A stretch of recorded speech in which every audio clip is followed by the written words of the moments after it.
दिल्ली के अवैध घरों पर चला शाह का बुलडोजर। रेड माइनर वकील हसन के घर गिरी गाद, मचा बवाल।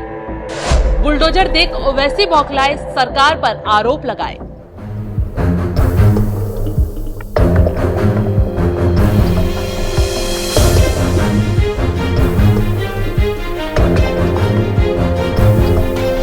कई राज्यों में सरकारी जमीन पर अवैध कब्जा करने वालों के घरों पर तेजी से बुलडोजर दौड़ रहा है, लेकिन देश के कुछ महान नेता ऐसे भी हैं जो कानूनी कार्रवाई पर ही राजनीति करने मैदान में टूट पड़े हैं। ऐसा ही कुछ दिल्ली में तब देखने को मिला जब केंद्र सरकार की तरफ से अवैध घरों पर बुलडोजर दौड़ा।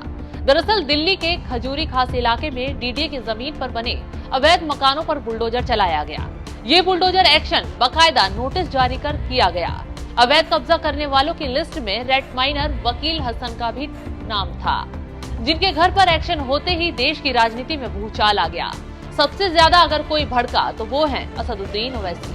आगे कुछ बताएं उससे पहले ये बताते हैं कि कौन है रेड माइनर वकील हसन। वकील हसन ने उत्तरकाशी टनल में फंसे 41 मजदूरों की जान बचाने में अहम भूमिका निभाई थी। रेड माइनर की वजह से ही मजदूरों को सुरक्षित सुरंग से बाहर निकाला गया था। रेड माइनर चूहे की तरह कम जगह में तेज खुदाई करने वाले विशेषज्ञों की एक टीम होती है। वकील हसन भी पेशे से रेड होल माइनर हैं। उन्हें उत्तरकाशी ऑपरेशन के बाद सम्मान दिया गया था। वकील हसन पर आरोप है कि उनका घर डीडीए की जमीन पर कब्जा कर बनाया गया था। नोटिस जारी करने के बाद अवैध रूप से बने सभी घरों पर बुलडोजर चलाया गया, इसलिए रेड माइनर वकील हसन के घर पर भी बुलडोजर एक्शन हुआ।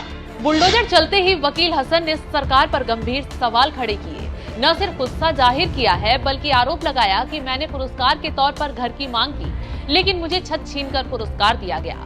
वकील हसन आगे आरोप लगाते हुए कहते नजर आए कि उनके साथ सरकार ने अन्याय किया। देश के लिए हमने इतना अच्छा काम किया, मैं अपने मुंह से अपनी तारीफ नहीं करना चाहता और अच्छी भी नहीं लगती है।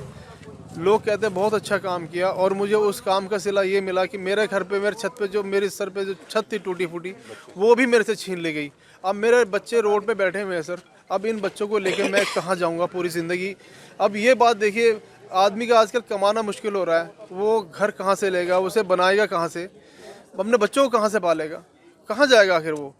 यही काम रहे कि वो मर जाए या तो फांसी खा के मर जाए, यही हमारे पास ऑप्शन रह जाता है। फिर तो मैंने इनसे बोला कि आप किस वजह से और किस बेस पे, क्या मतलब आपके पास क्या चीज़ है जो आप इसे तोड़ने के लिए आए हैं।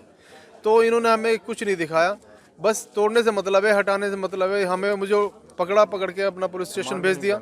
मुझे पुलिस स्टेशन में पैक कर दिया। मेरे साथ मेरे दोस्त मुन्ना भी थे, उन्हें भी वहाँ पर मतलब रखा 8 बजे तक। और मेरी जो लड़की है माइनर है, वो भी, उसे भी वहाँ रखा। मेरी बीवी है, उसको भी वहाँ रखा उन लोगों ने। और मेरा बेटा भी मेरे साथ में था। बेटे के चोट भी लगी है? बेटे के सर चोट लगी है। बच्चों का रिजल्ट भी हमारे अंदर ही सब उसमें ही रह गए। अब हम कहाँ जाएंगे? क्या सरकार हमें बताएगी कि हम कहाँ जाएंगे? मेरे हस्बैंड तो हीरो थे उत्तरकाशी के। 41 मजदूरों की जान बचाई थी उन्होंने। सब उन्हें इतना सम्मान दे रहे थे, उस सम्मान के बदले आज मेरा मकान ले लिया। मोदी जी कहते हैं हाथ जोड़कर सबका साथ, सबका विकास। हमारा विकास कहाँ है? बता दें कि डीडीए एक स्वशासी संस्था है जो केंद्र सरकार के नियंत्रण में आती है। ऐसे में डीडीए का कहना है कि जिस इलाके में वकील हसन और बाकी लोगों के मकान बने हुए थे, वो जमीन एक डेवलपमेंट लैंड का हिस्सा थी और इसे खाली कराना आवश्यक था। लेकिन हमारा मानना है कि अगर डीडीए और सरकार को ऐसा करना भी था, तो वकील हसन समेत जितने भी लोग बेघर हो रहे हैं, उन्हें पहले कहीं और छत दी जानी चाहिए थी। कम से कम वकील हसन को सम्मान के तौर पर कुछ राहत दी जा सकती थी, लेकिन ऐसा नहीं हुआ और इसी मुद्दे को कुछ राजनीतिक गिद्धों ने तुरंत लपक लिया। धर्म के आधार पर इस कार्रवाई को लेकर राजनीति शुरू कर दी। सबसे पहले धर्म के ठेकेदार बनने वाले असदुद्दीन ओवैसी ने इस पर बयान दिया। तुरंत ट्वीट करते हुए लिखा, पिछले साल उत्तरकाशी में फंसे 41 मजदूरों की जान बचाने वाले रेड माइनर वकील हसन के मकान को बुलडोजर से ढहा दिया गया। डीडीए ने नोटिस तक नहीं दिया। बुलडोजर तब चलाया गया जब वकील के बच्चे उनके घर पर अकेले थे। वकील और उनके साथियों ने अपनी जान की बाजी लगाकर उन 41 मजदूरों को बचाया था।